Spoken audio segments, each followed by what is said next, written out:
나의 믿음 약할 때에 주가 붙드네. 마귀 나를 꾀일 때에 주가 붙드네. 나를 붙드네.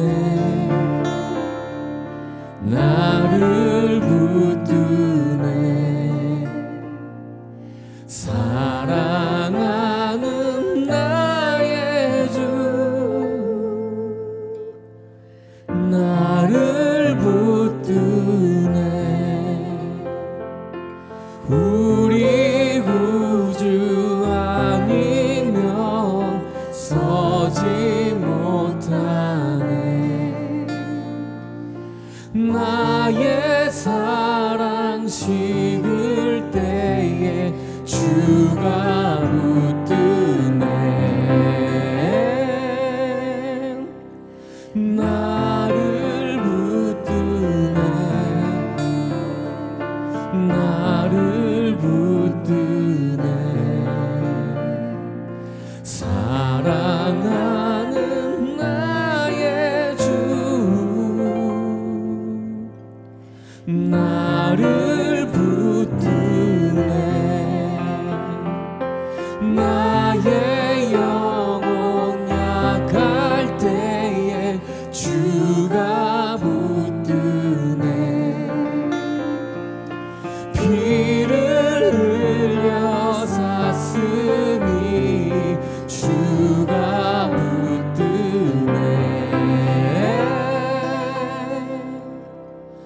나를 붙드네. 나를 붙드네. 사랑하는 나의 주 나를 붙드네.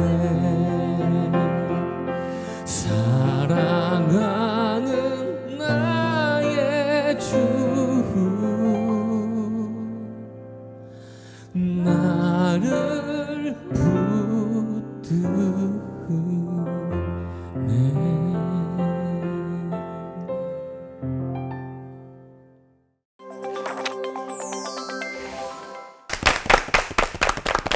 이 시대에도 광야에 외치는 소리가 있다면 바로 목사님들께서 설교하시는 그 소리가 아닐까 싶습니다. 저희 올포원이 늘 성도분들이 궁금해하고 또 고민이 되실 만한 주제들을 뽑아서 목사님들께 드려서 목사님들을 고생을 시켰다면 오늘은 목사님들께 좀 자유를 드리기 위해서 탈피해서 열린 설교를 좀 부탁을 드렸습니다. 목사님들께 내 인생 최애 설교 부탁하는 오늘 두 번째 시간이에요. 안 그래도 왜냐면 이 세 분 다 사실은 저희가 방송이 아니면 만나 뵙기 어려운 분들이시잖아요. 그리고 이 세 분이 제일 좋아하신 최애 설교가 있으실 텐데 어쩌면 제일 쉬우면서 제일 어려운 시간이실 것 같아요. 맞아요. 저희는 근데 너무 좋거든요. 좋죠. 김문은 목사님은 올포원에서부터 기도원까지, 또 우리 안호성 목사님은 또 울산에서부터 해외까지 정말 많은 설교들을 하셨을 것 같은데요. 또 이상감 목사님께서는 안식년에도 유럽 해외 교회 순회를 또 하셨는데 미국을 그냥 대체 얼마나 더 재밌고 유익하고 정말 귀 쏙쏙 박히는 설교를 해주시려고 부담을 너무 오늘 시간이 너무 기대가 됩니다. 목사님 설교들이. 그 막 관계 그 인물들 어려운 인물들 이름 얘기하지 않기, 그다음에 히브리어로 무슨 뜻인지 얘기하지 않기. 몇 년도 어디 뭐 이스라엘 역사 왜 싸웠네 이런 얘기하지 않기.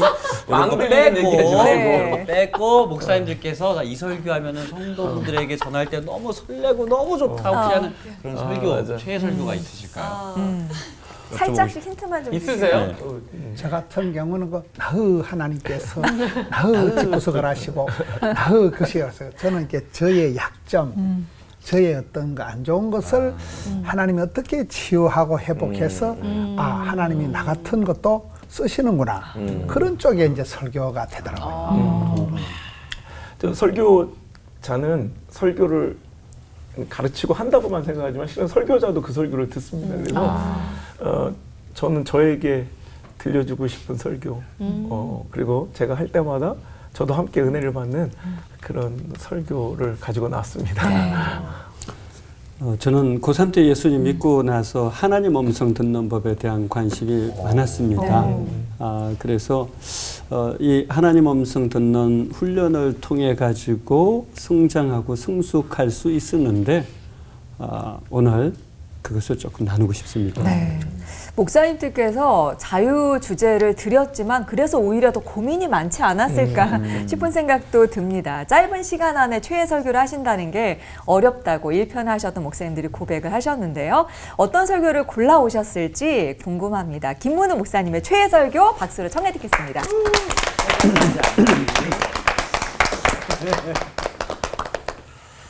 저는 이렇게 어릴 때 신앙생활 할 때 제가 믿는 하나님 어떤 분이시냐. 굉장히 저는 이제 보수적인 교단에서 율법적으로 이렇게 신앙생활 하다 보니까 하나님이 무서웠어요. 하나님께서는 걸리기만 하면 지옥에 쳐넣어버리신 무서운 하나님, 심판하신 하나님, 떼찌하신 하나님. 굉장히 가까이 하긴 너무 먼 당신으로 이렇게 엄격하게 부담스럽게 신앙생활을 했는데 신학을 하고 살아오면서 저는 이렇게 엄벙덤벙 살아왔는데 뒤돌아보면 항상 하나님 나에게 좋으신 하나님, 선대하신 하나님, 후대하신 하나님. 그래서 저는 이렇게 신학을 하면서 제가 믿는 하나님은 하나님의 본심은 심판이 아니고 구원이다. 하나님 본심은 저주가 아니고 축복이다. 이런 쪽으로 이렇게 성경을 자꾸 보게 되는데 아이의 축복이라는 이 제목은 뭐 이사야 이런 게 잘못된 게 아니고 아브라함이 받은 축복, 이삭이 받은 축복, 야곱이 받은 축복을 앞머리만 따서 아이의 축복이라고 하는데 그 부분에 대해서 살펴보려고 합니다. 아브라함이 받은 축복이 뭐냐 하면 저는 도도한 신앙이라고 봐요. 아브라함이 가진 도도한 신앙이 뭐냐. 윗물은 더러워도 까딱없다. 갈 바를 알지 못하여도 까딱없다. 기도 응답은 늦어도 괜찮다. 이게 도도한 신앙. 아브라함은 아빠가 우상 만들어 팔아먹는 대라였어요. 집안의 어떤 그 조건의 환경에 내놓을 카드가 없었던 사람이라는 거예요. 집안 형편이 네 삶의 환경이 거시기 할지라도 네가 복의 근원이 되라. 네가 깊은 산속 옹달샘이 되면 물길 따라 범길 따라 꽃길 따라 또랑을 이루고 내를 이루고 강을 이루고 물이 바다 덮음같이 이 역사가 족보가 지도가 만들어지는 게 아브라함이 축복이라는 거예요. 아브라함이 그렇게 여러분 75세 영감님 때 혼자 요 땅 해가지고 100세 아들 하나 낳았거든요. 여기 100세 되신 분이 누가 있겠어요. 그래서 기도 응답은 늦어도 본토 친척 아비집 정든데 편안한데 익숙한데 다 떠나고 갈 바를 알지 못해서도 아브라함의 하나님은 막 광야에 길을 내고 사막에 강을 내신 하나님이시니까 아멘.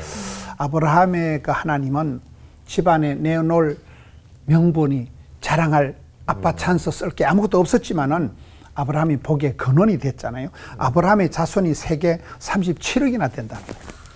그만큼 아브라함이 복을 엄청나게 받은 거예요. 저도 저희 집안에서 저 혼자 교회 다녔거든요. 저희 집엔 설이 맞은 집사도 없다. 설이 집사도 한 명 없어요. 저는 부산에 아는 사람이 1도 없었어요. 저 혼자 부산 떠내려갔는데 지금 제가 어머니를 전도하고 아들, 딸 놓고 손잡으니까 4대째 믿는 집안이 되고 뭔 일이요? 아브라함이 하나님 믿어버리면 깊은 상속 옹달샘은 퐁퐁 솟아나면서 물길 따라 흘러가면서 산천초목을 푸르게 하듯이 야 어느 날 보니까 족보가 보물지도가 어마무시한 역사가 만들어지는 게 아브라함 하나님 믿어버리면 삶의 환경, 조건, 배경을 내놓을 게 없어도 괜찮다. 두 번째 이삭의 하나님은 창세기 26장 12절 13절에 보면 그 해에 그 땅에서 농사해서 100배를 얻었다 이런 게 나와요. 이삭의 하나님이 뭐냐? 약해 빠져도 까딱없다는 거예요. 성경에 가장 약한 사람이 이삭이라 그래요. 어떤 때 제가 집회 가서 설교하는데 한의원 원장 장로님이 이삭이 왜 약하냐? 엄마가 90에 나와서 약하다더라고요. 아버지는 100살, 엄마는 90이니까 얘가 뭐 찌질 빨아먹었겠어요. 먹겠어요. 얘가 노인 둘이 걷어가면서 자란다고 비실비실 해청해청 해가지고 배다른 형님 있어 말했는데 두드리 맞고 우물 파만 다 뺏기고 이삭 같은 신랑하고 결혼하면 돈이 안 됩니다. 근데 하나님이 워낙 약해 빠지니까 성경의 원리가 약할 때 강함되시고 약할 때 예수님의 은혜가 온전히 나타나는 법이기 때문에 가장 약했던 이삭이기 때문에 하나님이 100배로 다 복을 주시니까 은검상환하고 번전치기하고 가부식기하고 밑잔치하고 마침내 왕성 장대 거부가 되었다는 거예요. 그래서 이삭이 하나님 보면 내가 몸이 약해도 우리 김동호 목사님 여기 와서 올포원 하지만은 암수술 3개 하셔도 74세라도 까딱없잖아요. 그래서 몸이 아프다, 체질이 약하다 그런 소리 하지 마라. 여러분 제가 어느 정도 체질이 약한가 하면 제가 스몰 A형, 트리플 A형이거든요. 제가 어느 정도 약하면 누가 이상한 소리 하면 30분 안에 설사를 할 자신 있어요. 전화를 받는 중에 배가 아파. 전화를 받는 중에 전화를 받는 30분 안에 그대로 그냥 설사를 해버리는 게 실제 상황이에요. 이상한 소리 하지 마세요. 그렇게 제가 굉장히 허약하고 심약하고 친구들이 너 같은 게 어떻게 목회를 하냐 이런 데도 되더라는 거예요. 그 다음에 야곱의 하나님이 뭐냐, 성질이 개떡 같아도 주께서 찰떡같이 쓰신다. 야곱은 여러분 이름 자체가 길을 쫓는 자, 발뒤꿈치를 잡는 자, 약탈하다, 사기꾼이란 뜻이에요. 그런 야곱은 사기꾼 같은 욕심꾸러기인데 그가 야복강에서 주의 사자와 씨름할 때 보면 막 생씨름을 하잖아요. 나가 복을 받아야 쓰겠다. 하나님 복을 안 주면 확 밟아 죽여버려라. 일사각오로 막 죽을 각오로 매어 달리니까 하나님 야곱에게 져주시잖아요. 그래서 저는 야곱을 보면서 성격이 거시기 해도 기도의 열정, 주님 앞에 그 생씨름을 할 때 그 하나님 앞에 욕심을 가지고 매달릴 때는 야곱의 축복이 된다는 거예요. 요셉의 축복은 뭘까요? 스텝이 꼬여도 까딱없다는 거예요. 요셉은 꿍꿍하고 반대로 살아갔지만은 끌려가고 팔려가고 누명 덮어서고 했지만은 성경은 기록하기를 하나님께서 요셉과 함께 하심으로 범사에 형통케 되었다 이러거든요. 사실은 형통이 아니고 불통, 묵통, 막통이에요. 근데 하나님이 함께 하실 때는 끌려가고 팔려가고 안 되는 것 같지만은 이게 하나님의 섭리에 의해서 독특한 하드 트레이닝 파워 프로그램이 돼가지고 이게 산전수전 겪게 되면서 아까 얘기한 어떤 그 저주 같은 축복이 돼버린 거야. 거기서 가장 인생 종합대학 고생학과를 졸업하면서 요셉의 생애가 가장 형통하게 수십 년 지나고 감사가 되는 걸 형통이라 하거든요. 그럼 네 사람을 봅시다. 아브라함이 하나님을 믿으면 집안이, 환경이, 배경이 어떤 형편이라도 원불교를 하면 안 된다. 원망, 불평, 핑계, 짜증, 이유, 교만에 빠지면 안 되는 거예요. 감사함으로 받으면 그것 때문에 아브라함이 복의 근원이 되는 거예요. 그 다음에 이삭의 하나님은 약하고 얻어터지고 빼앗기고 그렇게 허약해도 약할 때 강함 되신 하나님, 이삭의 하나님 믿으면 100배의 결실을 받으니까 거부가 된다는 거예요. 아파도 괜찮아요. 항암을 해도 괜찮아요. 셋째, 야곱의 하나님은 성격 때문에 고민이 좀 많은 거예요.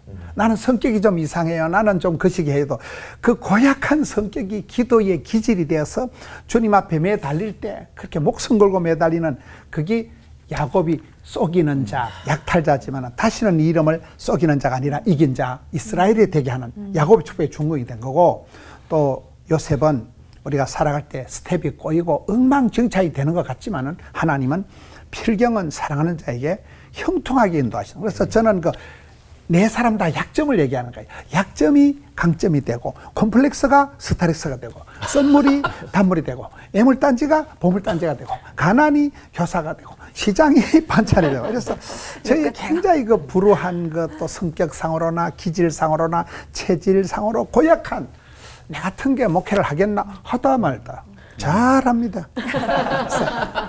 나의 하나님, 아브라함의 하나님, 이삭의 하나님이 나의 하나님 되실 때는 가장 나다운 그 약점을 강점으로 변화시켜서 쓰시기 때문에 이게 저는 이제 저의 그 집안에 제 체질의 약점을 가지고 보면서 저희 교회에 제 목회 사역에 그대로 적용이 되어서 지금 뭐 어디 가서 뭐 제가 뭐 김은호 목사 모르는 사람이 뭐 얼마나 되겠어요. 지금은 나름대로 이 CBS를 통해서 이야 진짜 이 포도원 교회라는 게, 이 목회라는 게, 복음이라는 게 얼마나 능력이 있고 부산을 대표할 수 있는 지금 뭐 그런 교회가 되었으니까 이 얼마나 감개가 무량하고 하나님 은혜가 크잖아요. 하나님은 우리를 얼마든지 어떤 체질, 어떤 기질, 어떤 형편이든지 불구하고 주께서 들어 쓰시면 된다는 이 나의 하나님을 붙잡는 우리 성도님들 되시기를 축원합니다. 아멘. 하나님 아버지 감사드려요.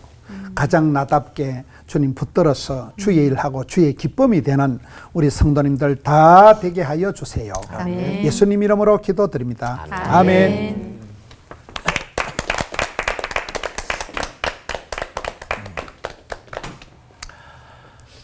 Failing forward, 실패하며 전진하라. 오늘 제가 드리고 싶은 말씀의 주제인데요. 크리스찬 리더십 전문가인 존 맥스웰이 쓴 책명과 동일합니다. Failing forward, 실패를 딛고 일어나 전진하라는 책인데요.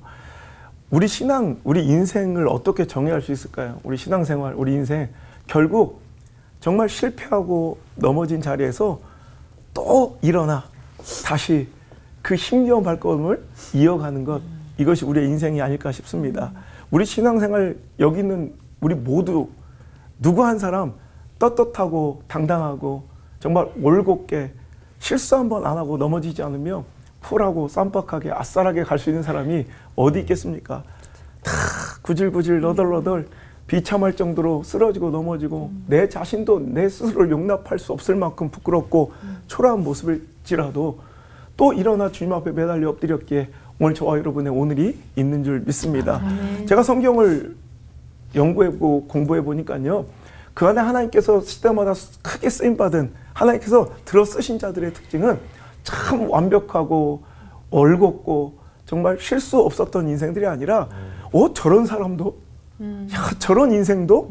라고 우리가 정말 생각할 수 있을 정도로 실패하고 넘어지고 부끄러운 과거와 상처들을 가지고 있었던 사람들이더라고요. 아브람도 그랬고요. 또 야곱도 그랬고요. 모세도 그랬고요. 다윗도 그랬고요. 사도 바울도 그랬고요. 또 베드로도, 오늘 말씀의 주인공 베드로를 제가 이야기하고 싶은데, 아니 가난한 어부 무식한 뱃사람이 하나님의 전적인 은혜로 부름받아 예수님이 가장 가까이서 사랑받는 수제자로 그 수많은 기적의 현장에 함께 있었고 그 생명의 복음이 전해진 그 중심에서 정말 크게 쓰임받았지만, 여러분 이런 은혜가 어디 있습니까? 전 베드로 보면 꼭 저보는 것 같아요. 그런데 이런 큰 사랑과 은혜를 받고서도 정작 예수님의 십자가의 고난 현장에서는 닭 울기 전에 그 하룻밤에 3번이나 나는 저런 인간 알지 못한다고 상황과 처지와 형편에 짓눌리고 매몰되어 오히려 하나님을 부정하고 예수님을 모멸하며 배신했던 정말 씻을 수 없는 과거, 이런 사람이 목회자 될 수 있겠습니까? 우리가 보면 이제 소망 없고 가망 없는 인생 같은데 부활하신 주님을, 그를 끝까지 추적하고 마치 사냥개처럼, 천국의 사냥개처럼 그를 놓지 못하시고 포기하지 못하시고 그를 뒤쫓아와 그에게 너 왜 그랬냐 해명을 요구하시거나 너 앞으로 어떻게 할래 각오를, 다짐을 듣고자 하는 것이 아니라 그냥 끊임없이 너 나 사랑하지? 베드로야 너 나 진짜 사랑하지? 너 나 사랑하는 거 맞지? 너무 부끄럽기 짝이 없고 수치스럽기 짝이 없고 아마 그 주님의 질문에 도망치고 싶었던 베드로지만, 예, 주님 면목 없고 부끄럽지만 제가 주님 사랑하는 거 주님 아시죠? 주님 사랑합니다. 이 고백만 들으시고 그럼 됐어. 다시 내 양을 치라. 거룩하고 존귀한 사명자의 자리에 그를 다시 초대하시더라는 거예요. 이게 바로 예수님이 나를 향하신 그 마음인 줄 믿으시길 바랍니다. 아멘. 이게 바로 은혜입니다. 아멘. 우리가 너무 잘 나가고 지금까지 실수하지 않았기에 저와 여러분이 이 은혜의 통로로 사용되는 것이 아니라 그럼에도 불구하고 할렐루야. 아멘. 정말 자격 없는 자들이 그 부끄러운 씻을 수 없는 과거의 그 실패와 실수와 그 죄악 가운데서도 하나님께 허락받은 우리가 각오의 결단이 아니었고요. 막 내 죄에 대한 그 상황적 해명도 아니었고요. 그래도 주님 주님 사랑하는 이 마음은 거짓말 아니에요. 또 씨름하듯 주님께 매달릴 때 그래 그러면 됐어. 하나님께서는 또 우리를 안아주시고 또 우리와 함께 동행하시며 손 붙잡고 그 길을 걸어가시길 원하시는 우리 아버지 같은 하나님, 그 하나님이 우리 하나님이기에 너무너무 감사하고 우리가 소망인 줄 믿습니다. 제가 담임 목회 이제 20년 차예요. 좀 있으면 교단에서 이제 공로패 받겠어요. 저는 부교육자 생활도 안 해보고 신대원 1학년 그 28살 그 어린 총각이 한 번도 가보지도 못했던 경상도 울산 땅에 내려와서 그 시골 마을 바닷가 마을을 개척해서 이제 20년을 정리하는 이제 또 책을 10번째 책을 지금 쓰고 있는데 막 눈물이 나는 거예요. 옛날 일기장들 보고 기도 수첩들 보면서 그 과정들을 기억해내면서 이제 믿음의 승리의 법칙과 비결에 대해서 제가 책을 요즘에 쓰고 있는데 그 흔적들을 보니 사람들 야 벌써 담임 목회 20년 하셨냐고 그리고 이렇게 시골에 아무것도 갖지 않은 자가 전 세계를 누비며 하나님 말씀 증거하니 참 저 사람은 잘 살아온 것 같다고. 아니 제 흔적들을 보면 상처와 실패 연속이에요. 그러니까 너무 잘 걸어와서 넘어지지 않아서 여기 있는 게 아니라 실패하고 넘어짐의 연속이었는데 여러분 인생은 신앙은요 아이러니하게도 잘 넘어지는 것이 성공의 비결인 것 같아요. 안 넘어질 수 있는 인생은 없어요. 실패하지 않을 수 있는 없는 인생은 없어요. 그냥 넘어져요. 근데 저는 고백하기를 저는 우리 성도들한테 늘 약속합니다. 베드로처럼 난 죽으면 죽었지. 다른 사람들은 몰라도 나는 주님 절대 떠나지 않습니다. 호언장담 대신 저는요. 전 넘어지지 않을게요. 깨끗하고 아싸하게 쿨하게 쌈박하게 정말로 실수 없이 살아갈게요. 저는 성도들한테 약속하지 않아요. 성도님들 전 또 넘어질 거예요. 전 또 실수할 거예요. 하지만 전 넘어질 때마다 하나님 쪽으로만 넘어질게요. 예수님 쪽으로만 넘어져서 그 실패를 딛고 일어나기만 하면 다행히 제가 키가 커서 제 키만큼은 주님께로 가까워질 수 있도록 넘어져도 잘 넘어질게요. 주님께로 넘어진 인생 이것이 가장 복된 인생인 줄 믿습니다. Failing forward. 여러분 당신도 다시 일어날 수 있습니다. 실패한 그 자리에서 다시 하나님의 은혜 현장으로 하나님의 사랑 쪽으로 다시 한번 일어나 발걸음을 뗄 수 있는 그런 귀한 도전의 시간이 오늘 이 말씀 되기를 간절히 소망합니다. 기도합니다. 주님, 우리는 연약합니다. 주님, 우리는 또 실수합니다. 오늘 하루를 또 넘어집니다. 주뜻 이루며 살아가고 싶으나 그 길이 참 버겁고 힘듦을 고백합니다. 그래서 주님의 은혜가 더 필요합니다. 아멘. 주님만 바라보겠습니다. 아멘. 주님, 완전하신 주님께서 이 부족한 죄는 또다시 용납하여 주시고 내게로 오라 하시는 그 음성을 그 따뜻한 위로를 이 말씀 속에 우리 사랑하는 올포원 모든 가족들이 듣게 되길 원합니다. 아멘. 주님 사랑합니다. 나의 사랑 참 좋으신 우리 구주 예수님의 이름으로 기도합니다. 아멘. 아멘. 고맙습니다. 여러분은 하나님의 음성을 들을 수 있다라고 생각하십니까?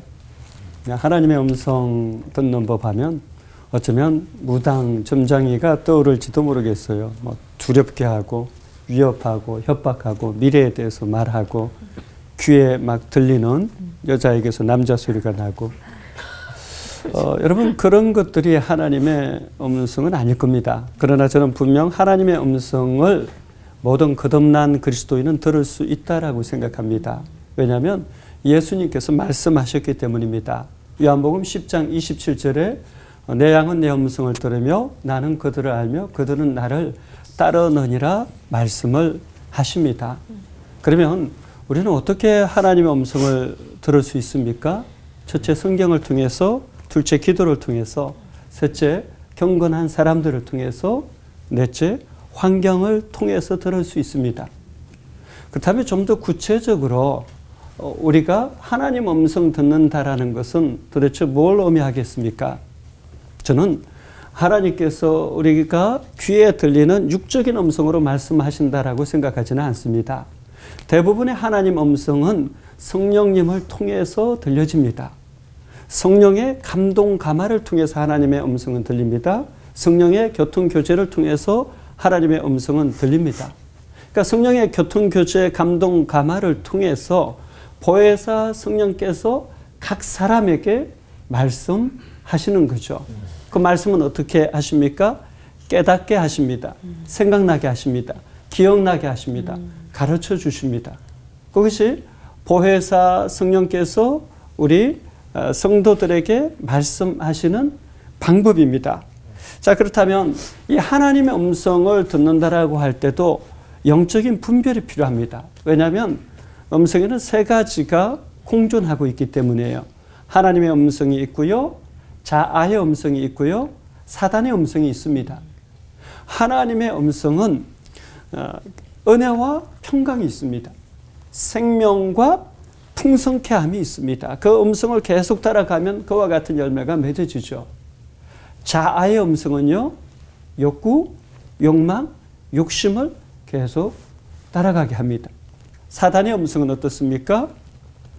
사단의 음성은 죄와 악을 향하게 합니다. 단장은 좋아 보일지 몰라도 점점 그 음성을 따라가면 결국 죄와 악에 걸려 넘어지게 돼 있습니다. 그래서 죽이고 파괴하고 멸망시키는 길로 점점 푹 빠져들게 하는 거죠. 좀 더 구체적으로 이제 우리가 하나님의 음성 듣는 법에 대해서 나누고자 합니다. 첫째는 성경 말씀입니다. 여러분, 성경 말씀을 읽을 때 성령께서 가장 강력하게 역사하세요. 어떻게 해요?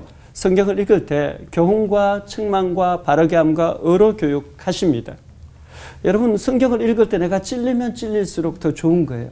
왜요? 성령이 역사하시고 있다라는 증거죠. 또 성경을 읽을 때 꿈과 환상과 비전과 마음의 소망, 또 하나님께서 그 사람을 향해서 주시고자 하는 온갖 은혜와 은사들을 성경을 읽을 때 받을 수 있습니다. 그러니까 여러분이 성경 읽기든 묵상이든 큐티든 필사든 그것을 성령의 감동감화 교통 교제 아래 하는 것이 아주 중요하죠. 두 번째는요, 기도입니다. 기도는 기적의 재료죠. 기도는 하나님이 가장 강력하게 또한 우리 삶을 바꾸어 가시는 방법이기도 합니다. 아브라함과 이삭은 말씀을 따라갔죠. 말씀을 따라간다는 건 무엇입니까? 그 자체가 성공인 거예요. 그래서 저는 진정한 성공은 성경을 따라가는 것이다 라는 표현을 합니다. 근데 이제 야곱은 그 삶에 있어서 결정적인 변화가 기도할 때 일어나죠. 그래서 기도를 통해서 하나님을 깊이 있게 만나고 내 이름을 이제는 야곱이라 하지 않고 이스라엘이라 하리라 이렇게 말씀하시죠. 우리도 기도를 통해서 하나님을 경험해야 합니다. 기도는 크게 통성기도, 부르짖는 기도와 침묵기도, 묵상기도가 있습니다. 통성기도, 부르짖는 기도는요, 그 일을 통해서 하나님의 응답을 경험하고 또 성령의 여러 은사를 경험하게 해요. 근데 침묵기도, 묵상기도는요, 여러분이 그것을 정말 깊이 있게 하신다라면 성령의 열매와 예수님이 말씀하신 팔복의 영성이 그 사람 속에 세워집니다. 그러니까 통성기도를 통해서, 부르짖는 기도를 통해서는 성령의 은사를 많이 경험한다라면 여러분이 침묵기도나 묵상기도를 통해서는 하나님의 성품, 성령의 열매, 예수님이 말씀하신 팔복의 영성을 경험할 수 있는 거죠. 세 번째는 사람이죠. 또 네 번째는 환경. 요셉 같은 경우가 그랬죠. 곳곳에 참 힘들게 하는 사람들이 있었어요. 걸림돌, 장애물 같은 사람들이 있었지만 하나님은 그들을 통해서도 말씀하셨죠. 또 노예의 생활, 힘든 환경, 감옥 생활이라는 힘든 환경, 환경을 통해서도 하나님은 여전히 일하고 계셨어요. 그러니까 정말 우리는 하나님은 총체적으로 우리에게 말씀하신다라는 것을 기억할 필요가 있는 것이죠. 아브라함, 이삭, 야곱, 요셉만 하나님의 음성을 듣고 하나님을 따라가고 하나님의 손에 의해서 빚어지고 기적을 경험한 것이 아니라 오늘 우리도 마찬가지입니다. 여전히 보혜사 성령님을 통해서 우리는 성경을 읽을 때, 기도할 때 사람들을 통해서, 환경을 통해서 하나님의 음성을 들을 수 있는 것이죠. 여러분 모두가 하나님 음성 듣는 법에서 성장하고 성숙해서 아름답게 쓰임 받기를 바랍니다. 아멘. 기도하겠습니다. 하나님, 우리가 하나님의 음성을 들으며 하나님께서 우리를 아시고 또 우리는 하나님을 따라가는 이 시대에 예수님의 사람, 하나님의 사람, 성령의 사람 되어지게 하여 주옵소서. 아멘. 예수님의 이름으로 기도하옵나이다. 아멘.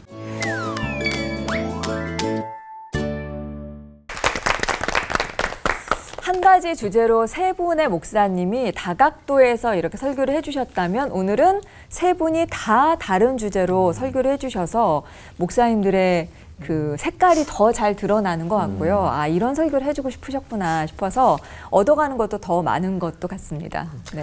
사실 이제 김문우 목사님 말씀 들으면서 그 아이야의 축복 말씀하셨잖아요. 그 저도 그랬고 아마 이 방송을 보시는 되게 많은 성도님들도 아 나도 진짜 그 아이야의 축복 받으면 좋겠다 이제 이런 생각하시는 분 많을 텐데 하나님은 고쳐 쓰실 수 없는 사람이 없다고 하셨는데 진짜 그런지 궁금하고 왜냐면 뭐 이제 목사님이 산 증인이시니까 그리고 진짜 중요한 질문인데 아이야 축복 받으려면 어떻게 해야 되나요? 하나님께서 고쳐 쓰신다, 뭐 재활용하신다 이러기 전에 제가 볼 때 중요한 게 남을 부러워하지 말고 나를 부끄러워하지 말자. 우리가 그 비교 선상에서 자꾸 왜 저분은 저걸 잘하고 맞아요. 저분은 저 맞아요. 집안은 좋은데 저분은 성격이 저분은 몸이 나는 왜 이럴까 하는 걸 비교하면 비참해지고 또 나를 많은 사람들이 자신감이 없어요. 뭔가 모르게 나는 좀 성격에 문제가 있고 나는 건강에 문제가 있고 집구석에 문제가 있고 나는 뭔가 좀 자기 은근히 겸손한 체 하면서 자기를 비하하는 게 비성경적이에요. 왜냐하면 하나님은 뜻이 계셔서 하나님이 은사 부르시면은 후회하심이 없다 했는데 하나님께서 뜻이 계셔서 나를 요 모양 요 꼴로 제작 제품을 만들어놨는데 뭐 때문에 네가 막 구박을 하고 네가 뭐 때문에 남의 사과를 크게 보고 하나님 마음 아프실 것 같아요. 이 부분이 이제 우리가 자꾸 그 반대로 가거든요. 남은 부러워하고 나는 늘 쪼다같이 생각합니다. 거기서부터 이게 자꾸 이제 문제가 되는데 저는 감사함으로 받자. 하나님의 시각, 하나님의 계획, 하나님의 솜씨, 하나님의 관점으로 나를 이렇게 해석을 하면 아, 나도 괜찮다. 얼마든지 하나님의 그 경륜에 의해서 나도 아름답게 멋지게 쓰임받을 수 있는 존재이기 때문에 나를 고쳐서 쓰신 하나님이 아니고 내 모습 이대로 주받으소 내 모습 이대로 잘난 놈은 잘난 대로 못하는데 그게 이제 하나님 앞에 나갈 때는 하나님이 쓰실 때는 가장 맞춤형 18문 주문 제작형 기능성 하나님께서는 정확하게 내 기질과 체질과 내 어떤 집안의 스토리마저도 그게 아까 말씀하셨던 그 간증거리가 되고 그게 부끄러운 이야기가 아니고 그럼에도 불구하고 하나님이 이제 쓰시는 부분을 성경을 통해서 믿음의 선배들을 통해서 보기 때문에 그래서 하나님은 누구든지 공평하게 다 사랑하시고 쓰시기 때문에 남을 부러워하지 말고 나를 부끄러워하지 않고 내 모습 이대로 감사하게 나가면 자기만의 신앙의 길을 갈 수 있다. 아멘. 주신 중요한 것은, 그 네. 아이야의 축복은 그러면 그렇게 하면 저희가 받을 수 있는 건가요, 다? 그럼요. 누구든지 아브라함의 모습, 이삭의 모습, 야곱의 모습이 다 내 안에 있죠. 내가 많아 다 있기 때문에 누구든지 아이의 축복의 주인공이 될 수 있다. 네. 그럼 오늘부터 이제 네. 자신감 있게 이제. 있는 모습 그대로 인정하고 그리고 그대로 하나님께 쓰실 수 있도록 좀 나를 깨끗하게 하고 나아가는 것 오늘 배운 것 같습니다. 네. 어른의 축복을 받고 싶습니다. 뭐야? 아까 아이의 축복이라. 아이의 축복. 네. 실패하면 전진하라. 우리 안호성 목사님은 항상 넘어져도 이렇게 일어나는 오뚜기처럼 늘 힘차신데 어떻게 이렇게 힘이 나시는지 궁금하고 그다음에 저는 항상 어제의 저로 돌아가고 싶거든요. 오. 그러니까 막 근데 또 이제 그 후회하니까. 어바웃 타임처럼요, 네? 영화. 네? 다시 어제 그냥 한번. 세상이 나 즐겁게 놀았던 나. 근데 또 목사님은 자꾸만 옛 모습으로 돌아가려고 하는 자아를 어떻게 매일매일 새 사람으로 이렇게 딱 만들어 가시는지 궁금합니다.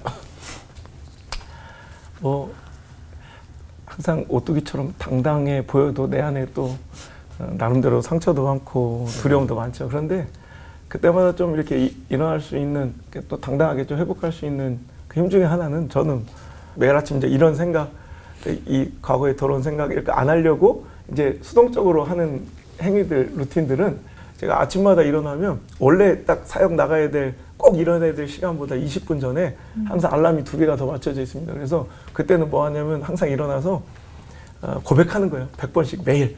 하나님, 내 자신이 어떤 인간인 줄 저는 알고 있다고. 하나님, 저는 벌어집니다. 하나님, 전 티끌 같은 존재입니다. 하나님, 전 쓰레기입니다. 주님 떠나가시면, 주님 날 버리시는 순간 전 진짜 아무것도 아닌 인생입니다. 그러니 제발 저를 버리지 말아주세요. 떠나지 말아주세요. 이걸 이제 100번을 외쳐요.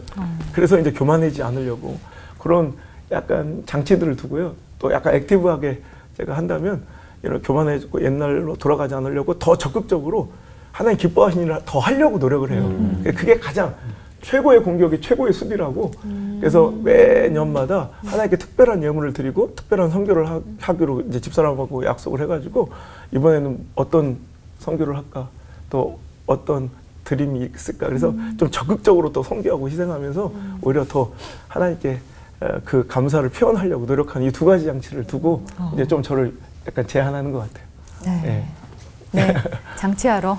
지금 일단 회개하고 기도하고. 기도하고 있는 것 같은데. 네. 적극적으로 지금. 저도 이런 식으로 기도하면은, 그리고 네. 또 이상감 목사님처럼 기도를 하면은 아. 좀 기도응답을 잘 받을 것 같다는 생각이 들지만 잘 안 되더라고요. 뭔가 미루지 않고 일상생활에서 이렇게 일상적인 기도 생활을 하려면 뭔가 나에게 당장 필요한 게 뭔가 이런 생각이 드는데 뭘까요, 목사님? 기도가 루틴이 되려면 굉장한 시간과 사실은 노력과 인내가 이렇게 필요하잖아요. 네. 그러니까 저는 이제 지금은 그렇게까지 안 하지만 기도의 루틴을 만드는 초기에는 청년회 때 그런 훈련을 많이 했었는데 기도 노트에다가 꼭 기록을 했습니다. 그리고 그것을 1년 정도 계속 써가면서 하나님께서 응답을 다양한 방식으로 주실 때마다 거기다 사인하고 메모하고 그러다 보니까 정말 하나님께서 yes, no, wait 이 세 가지가 있지만 정말 그 기도를 통해서 삶을 빚어가시는 게 보여지더라고요. 그러니까 하나님의 기도 응답하시는 게 보여지니까 기도가 재밌어지고 더 하게 되죠. 두 번째는 제가 가장 자주 사용하는 기도 가운데 하나는 잠깐 멈춤의 기도예요. 어떤 분에게 어떤 전화 통화를 하다가 이 기도 제목이 느껴지면 끊자마자 바로 잠깐 멈춰서서 그분을 위해서 기도하고, 카톡이라든지 문자 메시지라든지 이런 거 받으면 뒤로 미루는 것이 아니라 그냥 잠깐 멈춰서서 그분을 위해서 잠시라도 기도하는, 저는 기도를 계속 하는 것을 참 좋아하거든요. 그러니까 그때 기도하지 않으면 내가 기도해 주겠습니다 말은 많이 하지만 맞아요. 실제로 많은 분들은 그것은 인사치레로 끝나는 경우가 많거든요. 그래서 잠시 멈춤의 기도가 굉장히 자연스럽게 기도할 수 있는 방법이 아닌가 싶고요. 또 저는 일상의 기도, 그것이 참 좋은 것 같아요. 저는 예수원 갔을 때 노동은 기도고 기도는 노동이다. 지금 그게 참 와닿더라고요. 우리가 특별한 시간과 장소에 가서 기도하는 것도 참 중요합니다. 그것은 하나님의 임재라든지 하나님의 능력을 더 깊이 있게 경험하는 좋은 훈련 방법이에요. 그러나 일상에 하나님과 일상 속에서 자꾸 대화하는, 마치 친밀한 사람끼리 자꾸 대화하듯이 무엇을 하든지 내 마음속으로 조용히 하나님께 묻고 듣는 시간을 계속 자연스럽게 가지는 일상의 기도를 꼭 훈련해 보라고 하고 싶어요. 그러니까 제가 최근에 일상의 훈련 기도 가운데 하나 배운 것이 있다면 산책 기도거든요. 그러니까 새벽 예배 드리고 혼자 개인 기도를 하지만 운동할 시간이 별도로 없어서 새벽 예배 후에 이렇게 산책을 쭉 하는데, 그때 새소리 들으면서 자연을 보면서 계속 하나님께 찬양을 올려드리기도 하고 마음속으로요. 또 기도를 하기도 하고 말씀을 묵상하기도 하고, 그러다가 어느 순간 막 영감이 임할 때가 있거든요. 그리고 그 자리에 멈춰서서 또 핸드폰 꺼내가지고 거기다가 정리해서 메모하고, 그래서 그냥 특별한 시간, 공간을 추구할 필요도 있지만 일상 속에서의 자기만의 루틴을 만들어 가라. 저는 그렇게 좀 권하고 싶어요. 네. 목사님들의 최애 설교를 통해서 축복과 저주, 또 성공과 실패, 기도, 응답에 대한 이야기까지 정말 다양하게 우리 신앙인들이 챙겨야 될 말씀들을 챙겨가는 것 같고 또 도전이 되는 말씀들을 오늘 듣게 되는 것 같습니다. 여기서 이 세 가지 주제를 오늘 다루고 있잖아요. 그래서 평소에 궁금했던 질문들을 모아서 한꺼번에 답을 들어보는 시간 갖도록 하겠습니다. 다 같이 외치면서 시작하죠. 네. 목사님! 진짜 궁금해요. 네. 질문을 드리면 핵심을 빠르게 답변해 주시면 감사하겠습니다. 먼저 김문우 목사님, 아브라함, 이삭, 야곱, 아이야에게 있었던 축복권에 대해서 질문 드립니다. 하나님의 축복과 저주가 어떻게 사람을 통해서 나타나는 건가요? 지금도 가능한가요? 예. 감사합니다. 저는 그 아이야의 하나님을 볼 때 잘 될 때, 어떤 건강할 때, 흥왕할 때가 아니에요.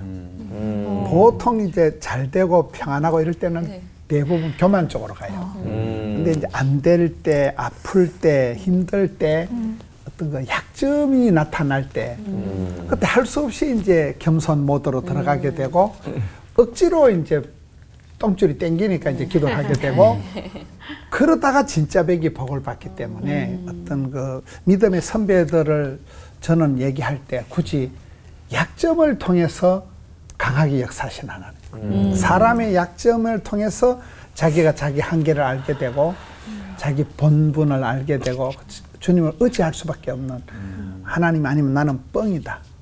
그래서 이제 하나님 앞에 엎드리게 되면서 그게 축복권이 되는 그게 이제 그 결핍이 나의 그 가난이 나의 그 부끄러움이 주님 앞에 엎드리게 되고 그걸로 인해서 그 간구와 기도와 부르짖음이 되면서 하나님의 축복권이 나에게 흘러 들어오는 그래서 그 약점과 가난과 고통이 축복의 통로가 되는 그래서 신앙의 가장 큰 위기는 안정과 평안이라니까요. 우리가 생각할 때 막 만사 형통하고 모든 게 술술 풀리면 굉장히 영적으로 느슨해지고 사람이 멍청해지는 거예요. 기도도 안 하게 되고 감사도 잃어버리고 굉장한 매너리즘, 우사안일 복지부동으로 흘러가기 때문에 아이야의 축복은 고난의 채널을 통해서 하나님의 본심, 하나님은 똑순이를 이쁜이를 좋아한 역사가 없잖아요. 과와 가부와 세리와 청기와 약간 그 시기한 인간들을 통해서 머시기하게 역사하신 하나님을 만나게 되는 거죠. 네. 그리고 이번에 이상관 목사님께 질문 드려보겠습니다. 기도도 은혜로 얻어지는 은사 같은 건가요? 아니면 노력해서 얻어지는 건가요?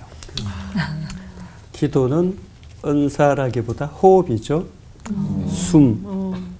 사실은 진짜 성령이 그 안에 있는 사람은 기도하지 않고는 살 수는 없는 거예요. 그것을 느끼든지 느끼지 않든지 보혜사 성령께서 그 사람 속에 계시면 기도는 호흡입니다. 숨입니다.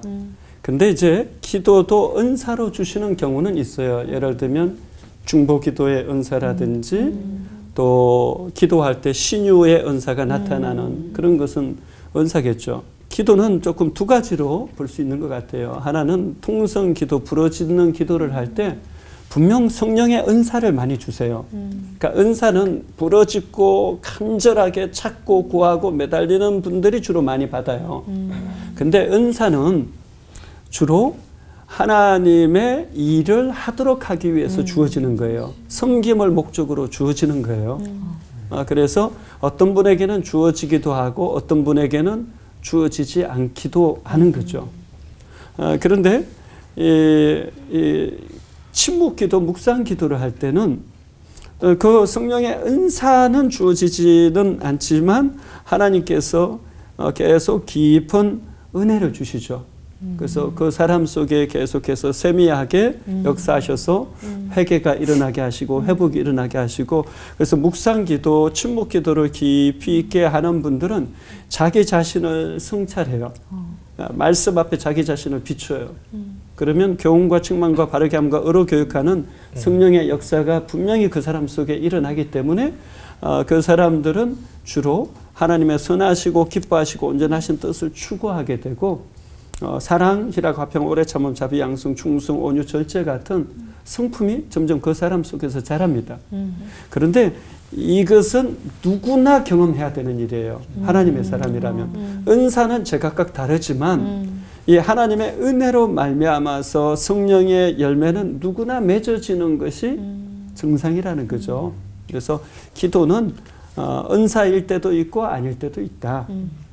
그렇기 때문에 계속해서 하나님 앞에 간절히 매달릴수록 그 사람은 다양한 성령의 은사를 경험하게 될 것이고 그것보다 더 중요한 것은 누구나 예외 없이 성령의 열매를 맺는 기도를 해야 한다. 저는 그렇게 이야기하고 싶어요. 네. 호흡하듯이 기도해라 이런 말씀해 주셨고요. 정말 궁금했던 질문들인데 그 청취자분들, 시청자분들이 좀 속 시원한 대답으로 들으셨으면 좋겠다 생각이 들고요. 보석 같은 말씀들 해주시기 때문에 항상 저희가 목사님들께 이렇게 설교 듣고 문답을 드리는 이 시간을 기다리게 되는 것 같아요. 네, 그래서 너무 궁금한 게 목사님들 이렇게 막 이 말씀은 꼭 전해야겠다라는 그런 마음이 좀 이렇게 강하게 드셔서 전했더니 놀라운 일이 일어났다는 경험이 있으시거나 이 설교하는 사람으로서 느끼는 어떤 보람이나 감동 같은 것들 나눠주시면 너무 좋겠습니다. 저 같은 경우는 대체적으로 설교를 저한테 해요. 제가 깨닫고 제가 놀란 거를 저한테 설교를 하고 제가 먼저 이제 감사가 회복이 되고 또 그걸 이렇게 설교를 하면 교인들한테 약간 느낌이 이제 전달되는데 제 삶이 약간 그 시기 했기 때문에 막 제가 망할 놈을 찍고서 막 이 저주받은 찍고서 뭐 이런 식으로 제가 이렇게 하다 보니까 어머야 우리 집하고 비슷하다 야 이런 사람들이 이제 은혜를 받으면서 이제 우울증이 처리는 사람들이 많았고 유튜브가 되면서부터는 제가 해외 집회를 나가 보면 우리 안우성 목사님도 그렇겠지만 이제 제 설교를 좋아하는 세대가 전에는 젊은 분들인데 이제는 할머니들이 많아요. 유튜브를 듣고는 매일 저녁에 유튜브 설교를 한 편 안 들으면 잠이 안 온다. 유튜브가 이제 또 굉장히 막 이게 막 뷰 조회수가 이제 몇 만이 나가는 이제 또 그런 효과가 있고 최근에는 저 미국에도 가보니 90세 된 분이나 그런 얘기를 하고 방송국에 이게 방송을 보고 자기 병을 고쳤다고 딸이 전하고 저희 교회는 한 분은 막 선물이 한 터럭이 온 거예요. 이거 뭐 혹시 교회 건축하려고 물건 팔아달라고 보낸 거 같아요. 아 그게 아니고 우리 어머니가 목사님 설교 듣고 막 거의 다 죽을 지경인데 고침받아 딸들이 출간 딸들이 모아가지고 고마워서 선물을 막 차뜨기로 보내는 그런 게 이제 저는 저 자신에 대한 어떤 감동, 내가 성경 보다가 깨달은 걸 가지고 또 다시 신학적으로 묵상을 하고 정리를 한 걸 해보니까 그런 게 간증거리들이 이제 쌓이게 됐죠. 저는 그냥 어제 얘기할게요. 제가 집회로 섬긴 교회가 되게 전통적인, 되게 보수적인 그런 교회입니다. 그래서 설교 시간을 뭐 1시간으로 좀 제한하고 뭐 형식도 또 강대상 앉으면 다리는 모을 것, 성경은 무릎 위에 막 딱 써 있고 막 그래서 되게 막 긴장이 되더라고요. 또 이만한 대형 교회니까. 근데 그런 가운데 뭔가 이렇게 시간 제한이 있으니까 제가 조금 이제 말씀 전하기가 좀 그런데 그냥 하나님 주신 대로 말씀을 뭐 1시간만 2시간씩 전해서 근데 마지막 날이 문제예요.